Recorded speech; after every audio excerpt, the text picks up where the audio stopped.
Hey everybody, welcome to etrailer.com. I'm Bobby, and today we're taking a look at the Kuat Sherpa 2.0 here on our 2021 Nissan Kicks. So if you guys are looking for a decent way of getting two bikes to that trailhead or wherever your destination might be taking you, the Sherpa here is definitely going to do a good job of getting you there. We are going to have a 40-pound capacity rating for our bikes, so this makes it perfect for us kind of with our standard road bikes. Nothing too crazy, of course, because a lot of those mountain bikes, right, are already pushing up past that 40-pound weight limit. So if that is the case and you're looking for something to handle those bigger, heavier bikes, look no further than the Kuat NV 2.0.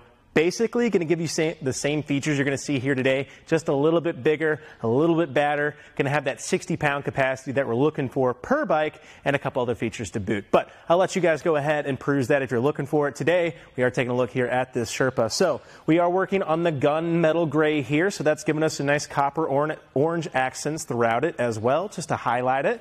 If you guys aren't quite liking the color, this is also available in pearl and black as well.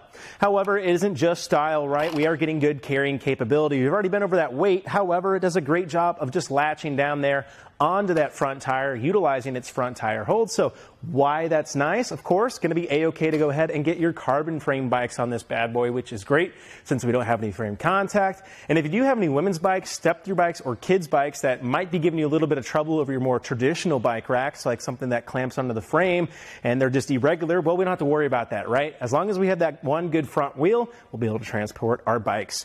Here in the rear cradle here, we do have this little oscillating guy. What's nice about this, it can walk itself back to account for some of our longer wheelbases. Now, again, like I said, you guys are really experiencing those long wheelbases. Highly recommend that Kuat NV 2.0 to start accounting for our 48 inches and up. But for our smaller guys here, it still works really, really well. And if it starts to kind of hang over just a little bit on that end, it can position itself back to accommodate. On the inside here, you're seeing just a little bit of padding on the inside of that strip. I like pointing it out because not everybody does it. And we want to protect our nice rims, right, on our nice bikes. Moving our way to the front here, though, we actually do have our front cradle. And that works really well in tandem with that rear cradle because even if we are oscillating back to account for our longer bikes, we're going to have this nice little shelf right here. This backstopper does an excellent job of making sure that our bikes can't move. We do have that nice 18C standard groove going down the middle, and just becomes excellent to go ahead and start securing our bikes. Now, talking about kind of the width requirements or restriction we are working with here, that front cradle is only going to have about 2.5 inches for that width of your tire. So this isn't going to be great for your big old bikes, as we've already kind of mentioned before, but just to make sure that you guys know what you're working with. On the front of that as well, you are seeing a little locking cord to go ahead and take that included cable lock that you're given, run it through both of your bikes, plug it in, and that way our bikes stay nice and secure when we leave them unattended. Now, that will also be key to our hitch lock that we'll show you guys later on in the video. The big thing for me, though, with the Sherpa that's excellent about it, right? We have pretty nice storage capability here in the back of the Kicks. If we did have our coolers or something like that, we want to be able to quickly access that. And to do so, I'm going to bring myself right here to the Sherpa. We're going to have this little lever. All I need to do, pull it towards me, and that's going to allow me to tilt this down towards the ground.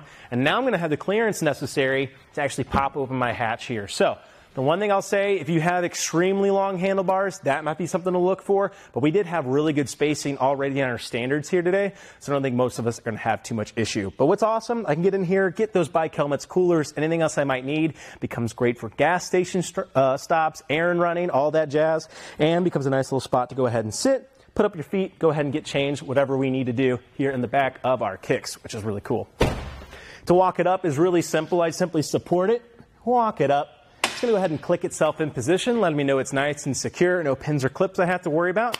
Pretty hands-free, which is nice. So, at that, it's pretty much just up to how do we get this bike off, right? And that brings us to our back strip one more time. I'm just going to press on that lever, taking that ratchet strip out, getting it behind my wheel, and that brings us to our last point of contact on our bike. Now, actually, before I do get this off, let's go ahead and see how it's interacting here on the back of our Kicks. So I like how we're not impacting our taillights too much, and even then we have good distance between our lights.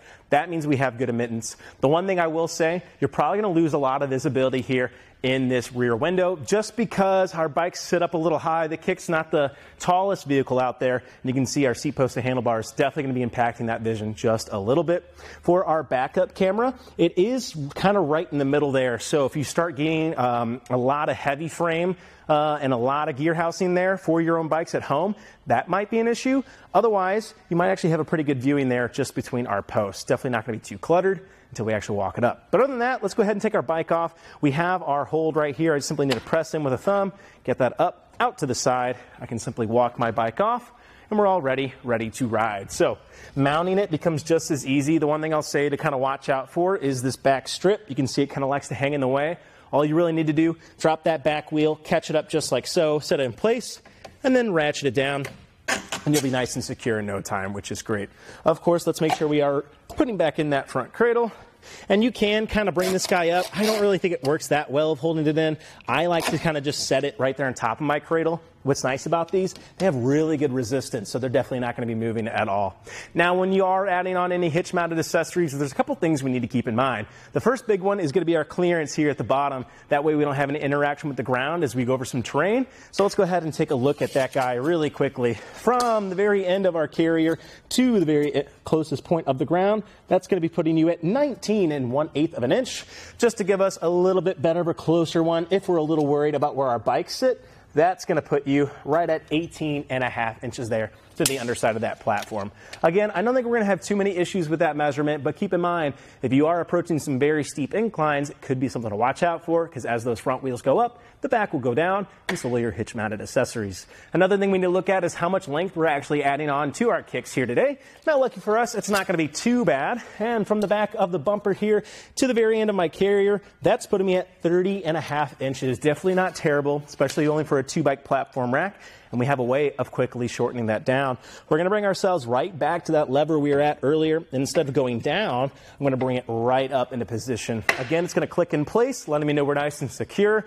At this position, too, I like how there's not too much rattle going on. Again, the resistance of our arms doing a great job of not having any rattling against our carrier.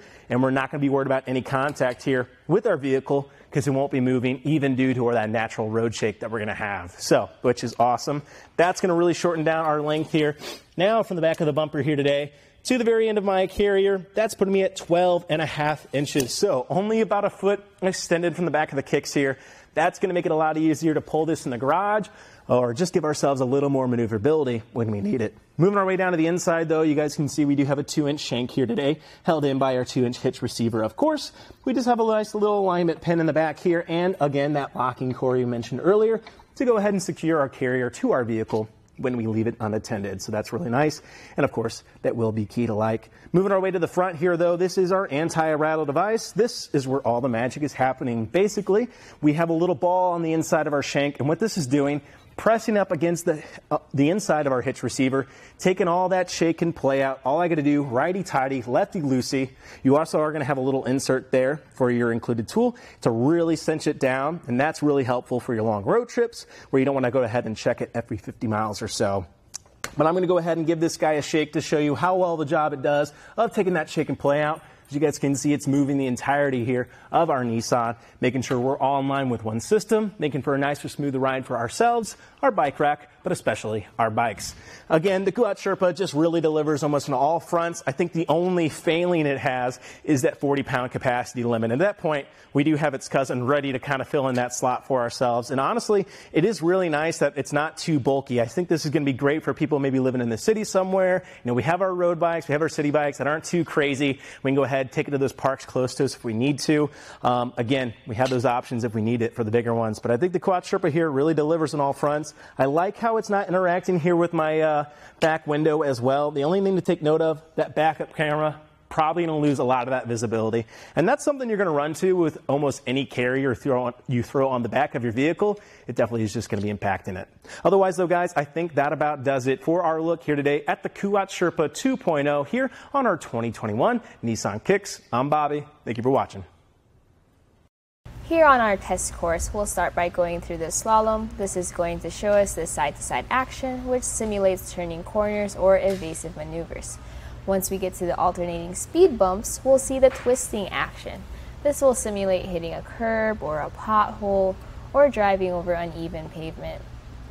Now lastly, we're going over some full speed bumps, and we can see here the up and down action, And this will just be like driving in and out of a parking lot, garage, or driveway. So we can see here how the bike rack moves with our truck.